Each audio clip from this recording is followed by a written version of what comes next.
Loup, Royal Charm, Rêve de Bélève, principaux favoris de cette épreuve. On surveillera bien entendu le très délicat Réal de Loup. On va voir dans un premier temps où il part. Et bien il va s'élancer pratiquement à l'extérieur. Jean-Michel Bazir qui prend ses précautions avec Réal de Loup. Roi de Corbeil est très bien parti. Également un concurrent s'est montré fautif, c'est Rosicop de Cuve. Il perd pratiquement toute chance. Déjà qu'il n'en avait pas beaucoup avant coup pour gagner. Ça devient très compliqué pour lui. Eh bien, écoutez, les favoris sont bien partis, peut-être sauf Pierre Lévesque qui a pris un départ assez lent, qui se trouve assez loin dans le peloton, on ne le voit plus.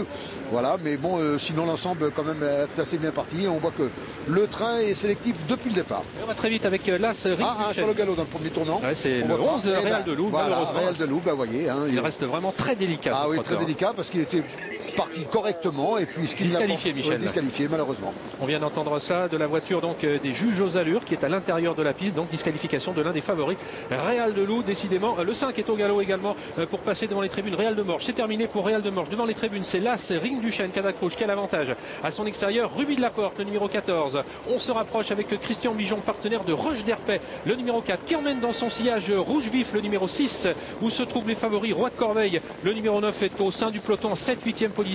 Il emmène, on va l'apercevoir, le voici, le favori Roi de Corbeil. Il emmène dans son sillage Royal Charm, qui est juste derrière lui, alors qu'en tête, nous avons maintenant Roche d'Herpais. La physionomie a changé, le 4 Roche d'Herpais qui a l'avantage, relayé maintenant par Rouge Vif, le numéro 6, Yves Dreux le découvre aujourd'hui. Rouge Vif qui prend maintenant ses responsabilités. En 3e position, nous retrouvons toujours Ruby de la Porte, le numéro 14, avec l'As Ring du Chêne. Et puis ensuite, Roi de Corbeil, qui a un bon parcours. Un bon parcours, et puis disons qu'il ne s'est pas pressé, il a attendu en 5-6e position. Il va certainement plus tard, mais on voit quand même une course très rythmée depuis le départ. Vraiment une course sans concession, et on voit que choix tardé, c'est normal avec le train. On tente peut-être quelque chose avec ce numéro 6 Rouge Vif qui a pris ses distances avec le reste du peloton. Yves Dreux qui compte presque 7 ou 8 longueurs sur Roche d'Herpais, qui lui-même est très détaché du peloton, et Franck Nivard réagit avec le favori Ring de Corbeil. Il ne veut pas au galop. On va peut-être vers de grosses surprises. Hein. Écoutez, voilà, ça allait très vite, donc le cheval a malheureusement fait la faute. Et Pierre Lévesque aussi au galop avec Rêve Donné qui était un des favoris aussi.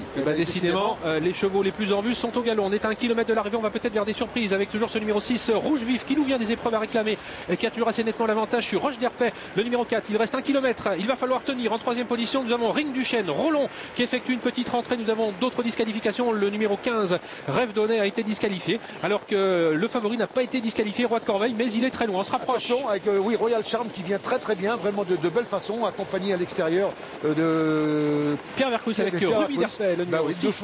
Qui ont l'air de viration parce qu'on a été très vite.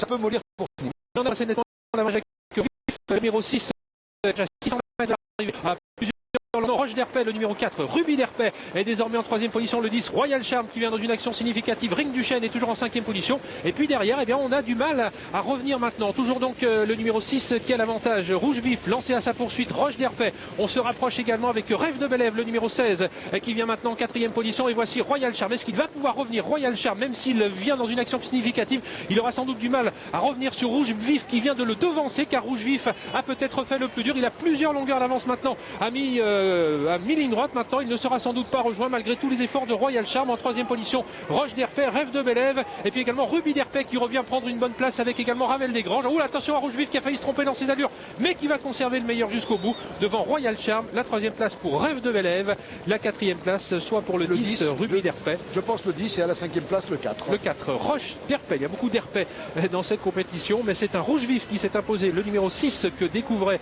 Yves Dreux aujourd'hui. Eh bien, leur rencontre a été fracassante puisque Rouge Vif a tout de suite pris, ou tout du moins après 500 mètres de course, la direction des opérations. Il comptait plusieurs longueurs d'avance à la mi-course et il résiste tout en ayant failli se tromper dans ses allures à quelques mètres du poteau au numéro 13 Royal Charm qui l'avait devancé l'autre jour. 3e place pour le 16 Rêve de Bélève qui confirme ses progrès, et puis ensuite eh bien, soit le numéro 10. Bon, apparemment c'est le 10 mais c'est pas sûr à 100%.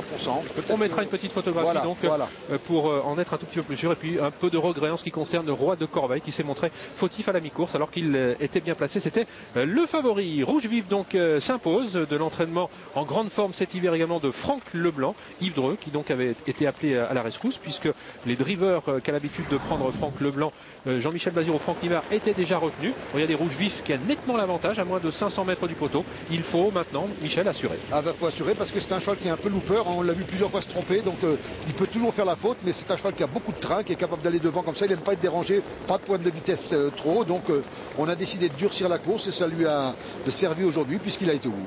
On voit une petite incartade de Ring du Chêne au début de la ligne droite. Il était peut-être